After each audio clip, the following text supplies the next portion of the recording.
तपाईहरू अहिले हेर्दै हुनुहुन्छ समाचारपाटी.com।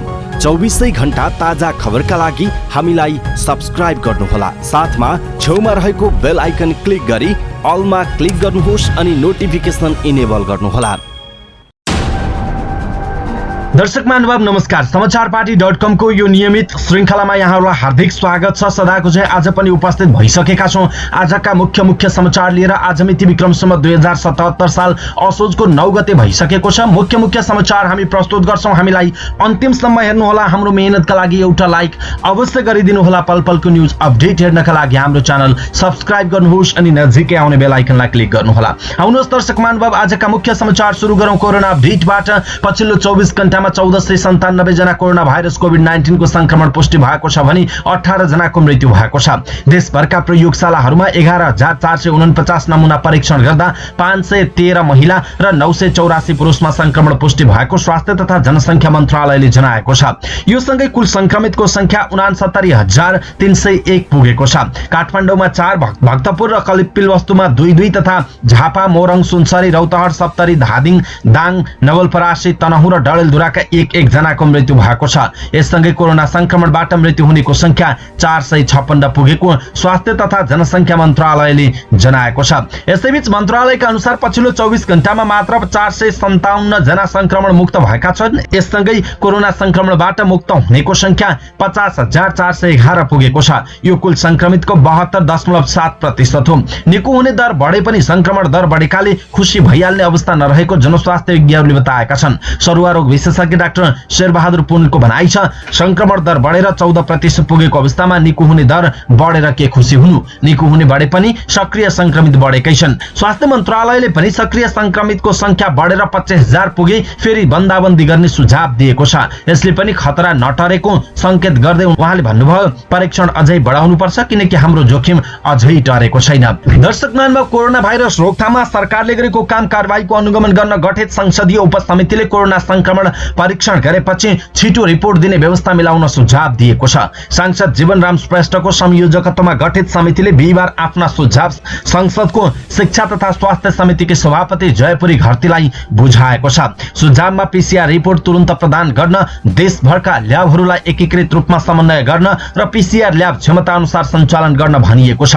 ल्याबमा दक्ष जनशक्ति व्यवस्था गर्न र पूरा समय मेसिन चलाउन उपसमितिले सुझाव समेत दिएको छ।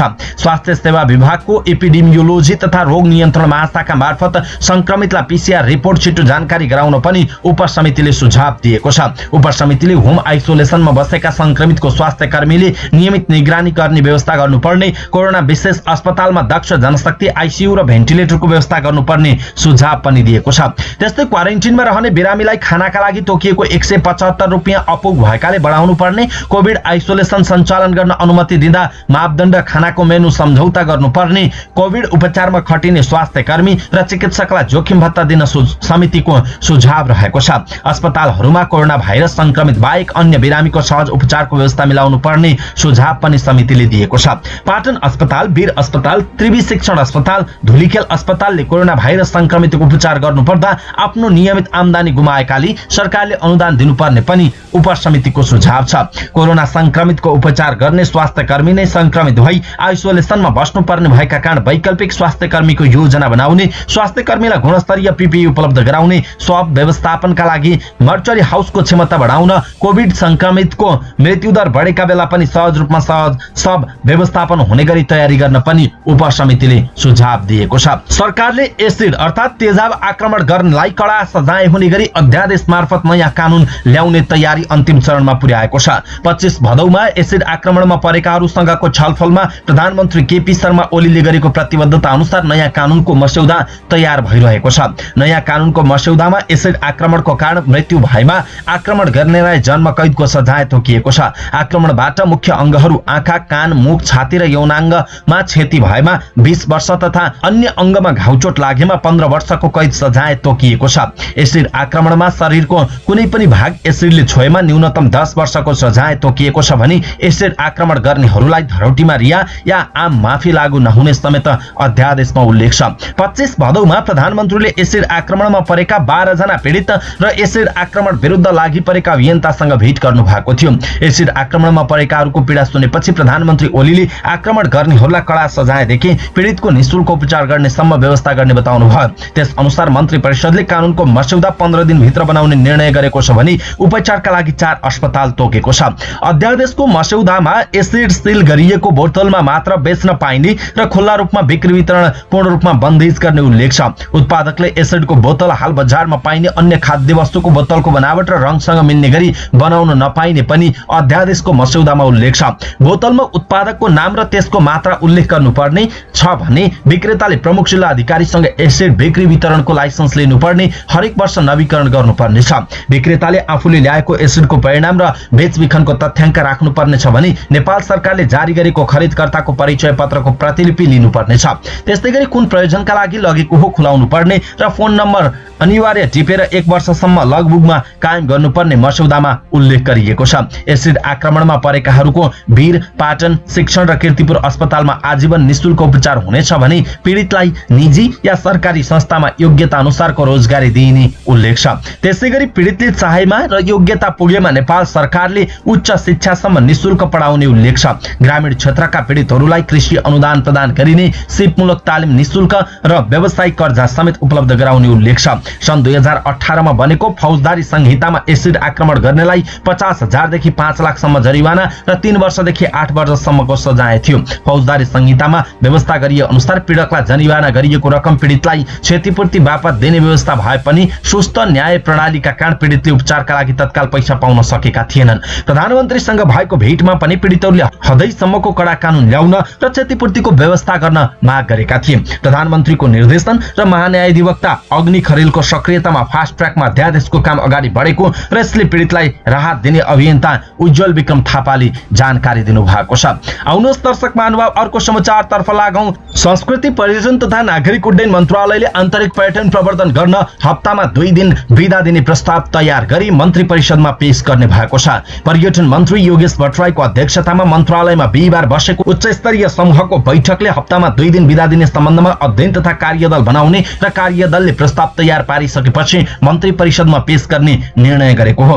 पर्यटन मन्त्रालयका सहसचिव तथा पर्यटन महाशाखाका प्रमुख प्रदीप कुमार कोइरालाको संयोजकत्वमा पर्यटन विभागका प्रमुख रुद्रसिंह तामाङ र नेपाल पर्यटन बोर्डका प्रमुख कार्यकारी निर्देशक धनञ्जय रेग्मी सदस्य रहेको एक समिति निर्माण गरिएको छ। समितिमा अर्थ मन्त्रालय, गृह मन्त्रालय र सामान्य प्रशासन मन्त्रालयका प्रतिनिधिलाई समेत सामेल गरेर अध्ययन प्रस्ताव तयार गरिने भएको छ। नेपाल पर्यटन बोर्डले निजी क्षेत्र समेतको सहयोगमा अहिले आन्तरिक पर्यटन प्रवर्धनको योजना बनाइरहेको छ, जसमा सातामा 2 दिन सार्वजनिक बिदाको प्रस्ताव गरिएको छ। 1 दिनको बिदाले घुमघाममा समय नपुग्ने र अन्तर्राष्ट्रिय प्रचलन समेत साताको 2 दिन सार्वजनिक बिदा दिने भएको भन्दै पर्यटन मन्त्रालय यसमा जुटेको हो। आउनुहोस् दर्शक महानुभाव अर्को समाचारतर्फ लागौं। सार्वजनिक लेखा समितिले वाइड बडी जहाज र सेक्युरिटी प्रिन्टिङ प्रेस खरिदको छानबिनबारे अख्तियार दुरुपयोग अनुसन्धान आयोगसँग विवरण माग गरेको छ। वाइड बडी विमान खरिद प्रकरणमा तत्कालीन पर्यटन मन्त्री रविन्द्र अधिकारी, पूर्व मन्त्रीहरू जीवन बहादुर साई र जितेन्द्र देव, सचिवहरू निगमका महाप्रबन्धक सुगत रत्न कंसाकार माथि समेत अनियमितताको आरोप लागेको छ। वाइड बडी विमान खरिदमा लेखा समितिले 4 अर्ब 35 करोड 56 लाख रुपैयाँ भ्रष्टाचार भएको ठहर गर्दै आवश्यक अनुसन्धान गरी कारबाही गर्न करिब 2 वर्ष अगाडि अख्तियारलाई पत्राचार गरेको थियो, तर हालसम्म त्यसको अनुसन्धानका विषयमा भएको प्रगति बारे जानकारी नभएको भन्दै लेखाले विवरण माग गरेको हो।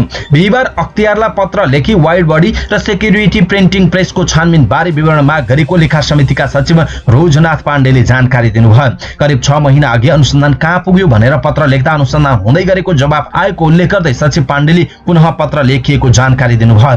महालेखा परीक्षकको कार्यालयले 55औं वार्षिक प्रतिवेदनले पनि वाइड बडी खरिद प्रक्रियामा प्रश्न उठाएको थियो। महालेखाको प्रतिवेदनलाई नै आधार बनाएर लेखा समितिले छानबिन गरेको थियो। वायु सेवा निगमले वाइड बडी विमान खरिद गर्न 1 मार्च 2017 मा 10 लाख र 19 जुन 2017 मा 7 करोड 90 लाख गरी 8 करोड अमेरिकी डलर पेस्के दिएको भन्दै महालेखाले अनियमितता भएको दावी गरेको थियो। त्यसो त सेक्युरिटी प्रिन्टिङ प्रेस खरिद प्रकरणको छानबिन पनि अख्तियारले तामेलीमा राख्न खोजेको चर्चा छ। लेखा समितिले पनि यसबारे आशंका गर्दै अख्तियारलाई पत्र पठाएको छ। साँच्चै तामेलीमा राखिसकेको हो कि अनुसन्धान भइरहेको हो? अनुसन्धान भइरहेको भए प्रगति विवरण के छ? लेखाले सोधेको छ। सेक्युरिटी प्रिन्टिङ प्रेस खरिद सम्बन्धमा 70 करोड कमिसनको मोलमोलाई भएको अडियो टेप सार्वजनिक भएपछि तत्कालीन सञ्चार तथा सूचना प्रविधि मन्त्री गोकुल बास्कोटाले राजीनामा नै दिनुभएको थियो। स्विजरल्यान्डको केवीए नोटासिस एसए कम्पनीको नेपाल प्रविधि दाबी गर्ने विजय प्रकाश मिश्रले बास्कोटाले सेक्युरिटी प्रिन्टिङ प्रेस खरिदमा करिब 70 करोड कमिसन मागेको आरोप लगाउँदै त्यस सम्बन्धी अडियो टेप सार्वजनिक गराउनु भएको थियो। आउनुहोस् दर्शक महानुभाव अर्को समाचारतर्फ लागौं। पछिल्लो दिनमा लाइन जाने क्रम बढेपछि ऊर्जा जलस्रोत तथा सिंचाई मन्त्रालयमा यसबारे छलफल भएको छ। नेपाल विद्युत प्राधिकरणबाट कुलमान घिसिङको बहिर्गमनपछि उपभोक्ताले लाइन जाने क्रम बढेको भन्दै सरकारको तीव्र आलोचना गरिरहेका छन्। कन्ट्याक्ट ट्रेसिङमा परेपछि 6 दिन आइसोलेसनमा बसेर मन्त्रालय फर्के लगत्तै ऊर्जा मन्त्री वर्षमान पुन अनन्तले पछिल्लो केही दिन यता विद्युत वितरण प्रणालीमा उत्पन्न समस्या तत्काल समाधान गर्न नेपाल विद्युत प्राधिकरणलाई निर्देशन दिनुभएको हो। मन्त्री पुनले प्राधिकरणका निमित्त कार्यकारी निर्देशक लेखनाथ कोइराला सहित आधा दर्जन बढी उपकार्यकारी निर्देशकहरूलाई बिहिबार मन्त्रालयमा बोलाएर समस्या तत्काल सम्बोधन गर्न निर्देशन दिनुभएको हो। मन्त्री पुनले निमित्त कार्यकारी निर्देशक कोइरालालाई पूर्ण अधिकार प्रयोग गरी काम गर्न र ठूलै समस्या आए तत्काल आफूलाई जानकारी दिन पनि निर्देशन दिनुभएको छ। पछिल्लो समय निवर्तमान कार्यकारी निर्देशक कुलमान घिसिङको बहिर्गमन भए पछाडि बेला बेलामा लाइन जान थालेको छ र सर्वसाधारण र नेपाली जनताले आशंका व्यक्त गर्न थालेका छन्। कुलमान घिसिङ निस्किए पछाडि अब फेरि लोड सेडिङ हुने त होइन भन्ने त्यो खालको जिज्ञासा र त्रास कायमै रहेको छ। यसप्रति तपाईको धारणा के छ? आफ्नो धारणा तलको कमेन्ट बक्समा कमेन्ट गर्नुहोला। आउनुहोस् दर्शक महानुभाव अर्को समाचारतर्फ लागौं। सर्वोच्च अदालतले जग्गा किता काट मुद्दासँग सम्बन्धित निर्णयको सक्कल फाइल झिकाएको छ। प्रधान न्यायाधीश चोलेन्द्र शमशेर जेवरा र न्यायाधीश अनिल कुमार सिन्हाको इजलासले बिहिबार जग्गा खण्डीकरण गर्ने भूव्यवस्था तथा गरिबी निवारण मन्त्रालयको निर्णय कार्यान्वयनमा रोक लगाउन माग गरिएको रिटमा सक्कल फाइल मगाउने आदेश दिएको हो। अधिवक्ता सन्तोष भण्डारी, सुजन नेपाल र नवराज पाण्डेले मन्त्रालयलाई विपक्षी बनाएर 28 भदौमा रिट निवेदन दर्ता गरेका थिए। भूमि व्यवस्था मन्त्रालयको 18 भदौ, 27 पुस 2076 र 26 साउन 2074 को निर्णय तथा 2 फागुन 2074 को उत्प्रेषणयुक्त आदेश झिकाउने आदेश दिएको सर्वोच्च अदालतका सूचना अधिकारी देवेन्द्र अधिकारीले जानकारी दिनुभयो। अधिकारीले मुद्दाको पेशी असोज 20 गतेला तोकिएको बताउनुभयो। आउनुहोस् दर्शक महानुभाव अर्को समाचारतर्फ लागौं। अख्तियार दुरुपयोग अनुसन्धान आयोगले तोकिएको समयमा सम्पत्ति विवरण नबुझाउने संघीय तहका 11,660 जना कर्मचारीलाई जनही 5,000 रुपैयाँ जरिवाना गर्न सरकारलाई आग्रह गरेको छ। अख्तियारको बिहिबार बसेको बैठकले 2504 निजामती कर्मचारी, नेपाल प्रहरीका 111, शिक्षक 7,613 जना र अन्य 1,432 पदाधिकारी कर्मचारीलाई सम्पत्ति विवरण समयमा नबुझाएको आरोपमा 5,000 जरिवाना गरी सम्पत्ति विवरण बुझाउन लगाउने निर्णय गरेको अख्तियारले जनाएको छ। त्यसका लागि अख्तियारले सम्पत्ति विवरण नबुझाउनेको जानकारी सम्बन्धित मन्त्रालय, सचिवालय, आयोग र केन्द्रीय निकायमा पठाएको अख्तियारका प्रवक्ता तारानाथ अधिकारीले जानकारी दिनुभयो। आउनुहोस् दर्शक महानुभाव अर्को समाचारतर्फ लागौं। सरकारले पशुपति र लुम्बिनी क्षेत्र सर्वसाधारणको दर्शनका लागि खुल्ला गर्ने तयारी थालेको छ। त्यसका लागि प्रोटोकल बनाएर कोरोना क्राइसिस म्यानेजमेन्ट सेन्टर सीसीएमसीमा सिफारिस लैजाने निर्णय संस्कृति, पर्यटन तथा नागरिक उड्डयन मन्त्रालयले गरेको हो। कोरोना भाइरसको महामारीसँगै सरकारले यी 2 धार्मिक गन्तव्यमा सर्वसाधारणको दर्शन रोकेको थियो। तर सार्वजनिक यातायात समेत खुल्ला भइसकेको सम्बन्धमा पशुपति र लुम्बिनी समेत खोल्नुपर्ने दबाव भने सर्वसाधारणबाट आइरहेको छ।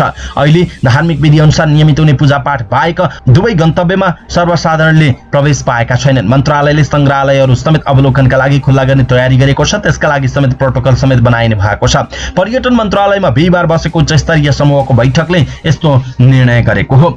दर्शक महानुभाव आज हामीले आजका मुख्य समाचार प्रस्तुत गर्यौं। तपाईहरुलाई कस्तो लाग्यो आफ्नो धारणा तलको कमेन्ट बक्समा कमेन्ट गर्नुहोला। अनि दर्शक महानुभाव हाम्रो मेहनतका लागि यो भिडियोमा एउटा सानो लाइक अवश्य गरिदिनु होला। पलपलको न्यूज अपडेटका लागि मुख्य समाचारहरू, ताजा समाचारहरू हेर्नका लागि हाम्रो च्यानल सब्स्क्राइब गर्नुहोस् अनि नजिक आउने बेल आइकनलाई क्लिक गर्नुहोला। पलपलको न्यूज अपडेटका साथ फेरि पनि हाम्रो भेट हुनेछ। अहिलेका लागि मलाई बिदा दिनुहोस्। तपाई समाचारपाटी.com हेर्दै गर्नुहोस्। नमस्कार। हेर्दै गर्नुहोस्।